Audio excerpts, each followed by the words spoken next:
Hi, I'm Rick Green. Let's talk about overwhelm. Ugh. You've felt it. Everyone has, whether you have ADHD or not. But talk with some ADHD specialists, and it's clear we are more prone to feeling swamped, drained, even drowning in our thoughts and stuff, in commitments. There's a reason those of us with ADHD can become overwhelmed. It's called ADHD.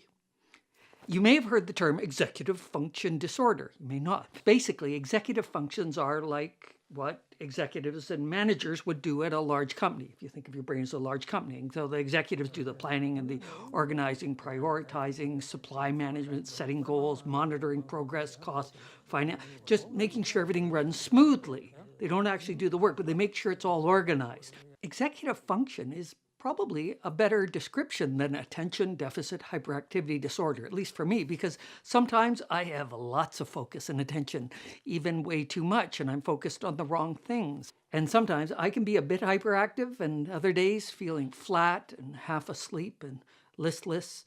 And when I'm listless, I can't even make a list. So this isn't just a problem with attention, distractions, daydreaming, or fidgeting, but it can be. It can also be a problem managing thoughts, actions, where your body is in space, your proprioceptive system, it's called. Then there's the internal distractions, like that year when I was a ballerina, and and external distractions. Managing the thousands of messages that are pouring into your brain every second through your eyes and your ears, what you see and hear, and also what you taste, what you smell, what you touch. That's why those tags on clothing can feel like a porcupine stabbing your neck, or noisy places, loud restaurants, bright lights. Executive function is about sorting through all of the signals, separating what's crucial from the background chatter. Right now, you should be focused on what your child is saying, but instead you're thinking about cheese. Prioritizing, deciding what's more important, that script that's due today or playing around on my model railroad. And if executive functions are not a big strength of yours, it can lead to chaos, and chaos becomes overwhelming.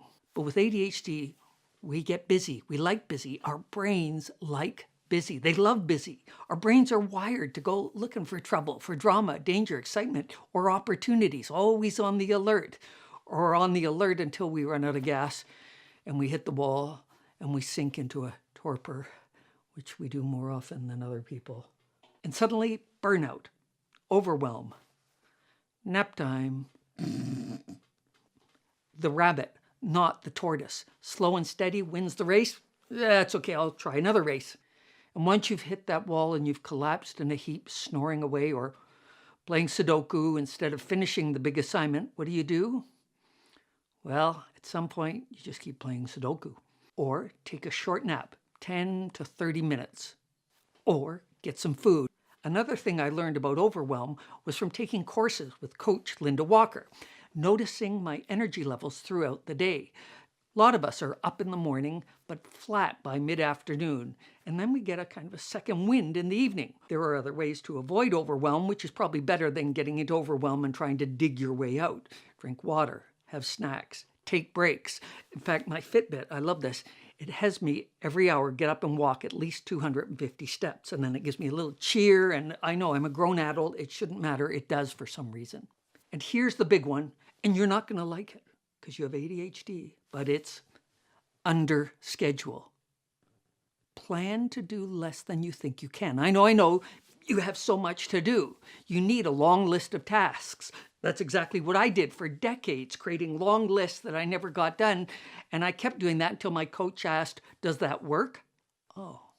And don't feel bad, because big projects like, home renovations or, say, making a blockbuster movie usually goes over budget in cost and in time. Think about that. Here are the best planners, accountants, production managers, schedules, the best in their field, and they can still dramatically overestimate how much they can get done in a day or underestimate how much things are going to cost, how long they're going to take, how many people will be required, the energy, the resources, blah, blah, blah, blah. I know, underscheduling sounds restrictive, and it can sometimes feel restrictive. I'd rather do this, but it works for me. Enough about me, what about you? How do you manage overwhelm or even prevent life from reaching that state of mind-boggling, nerve-rattling, soul-sucking paralysis? Share in the comments below, or drop by the house and tell me. No, actually, the place is a mess. Comments are better. Place is always a mess. It's on my list. I should get to it. I better add it to the list. If that wasn't the best thing you've ever seen in your life, that's okay.